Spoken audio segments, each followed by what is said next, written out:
lunch. Let's go to lunch.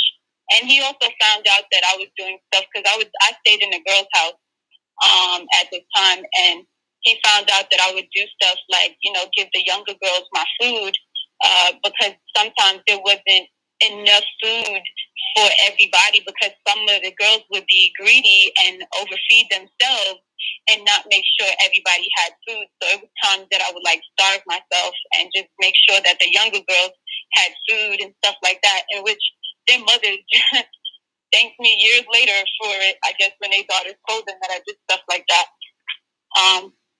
And I think my dad kind of had a general idea that I was doing stuff like that. So he would always make sure that he would take me out, to dinners and stuff like that whenever he was going out sometimes. So we built a relationship that way. And he seen I was pretty much pretty forceful as a child, just trying to learn him, not really caring too much about all of the other stuff around. I was different. I was that child that was very different. Everybody was like, this one is different. I wasn't complying to what's going on. I was just like, I want to learn, and I did want to learn everything. That was one thing about me.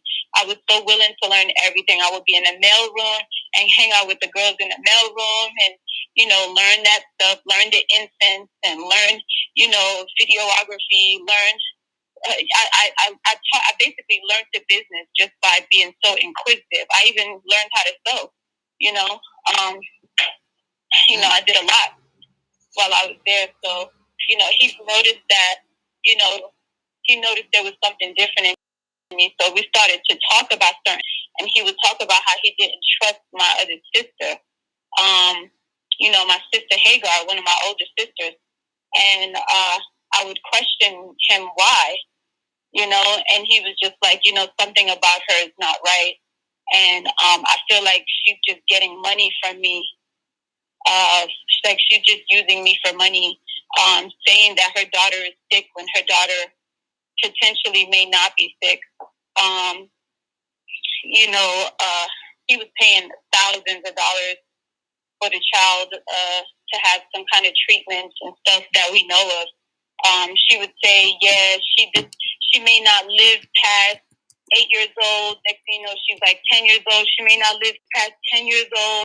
Next thing you know, it was just like, wait a minute. Now the girl's like 25 years old with like 6 kids, So, I mean, I don't want to say 6. I don't know if it's that much. I haven't, I'm just giving you an example. She got a lot of kids, though. Were you, when I'm going to bounce back to that in a minute, just speaking of that, were you, have you ever been in contact with Prince York, the one that we see on Sinetta TV, formerly on Sinetta? Yeah, that very disrespectful child. Yes, I used to take care of him when he was a child. When his mother used to run around chasing behind my father, she would literally just leave her child for me and my other sister to take care of. Yeah, I know who you're talking about. I used to change his diapers. Oh, so he was he on the land too, or was he in Bushwick?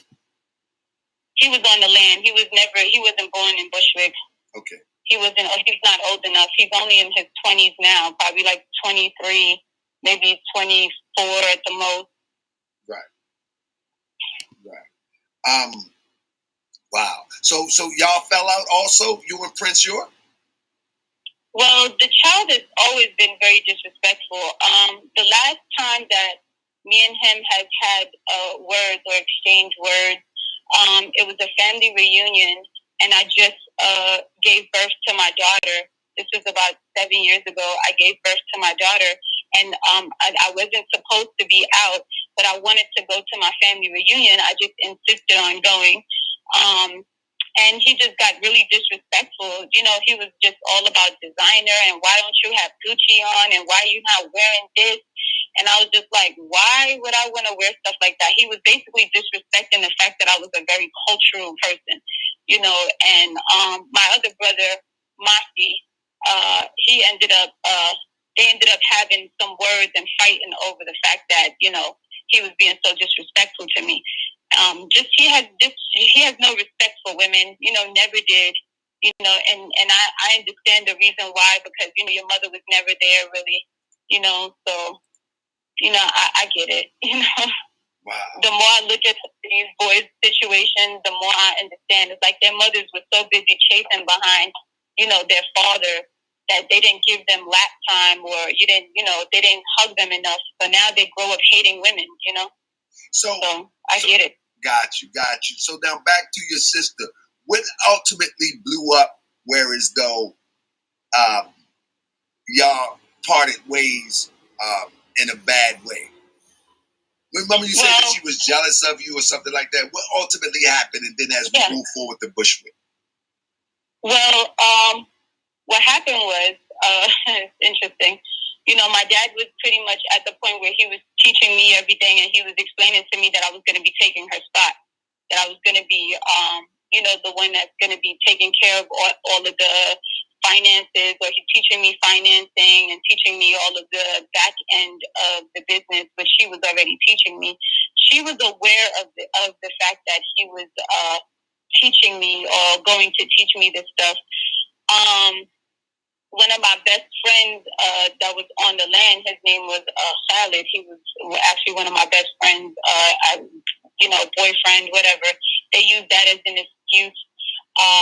She literally, in the middle of the night, woke me up out of my sleep in the middle of the night and told me that my ride was there.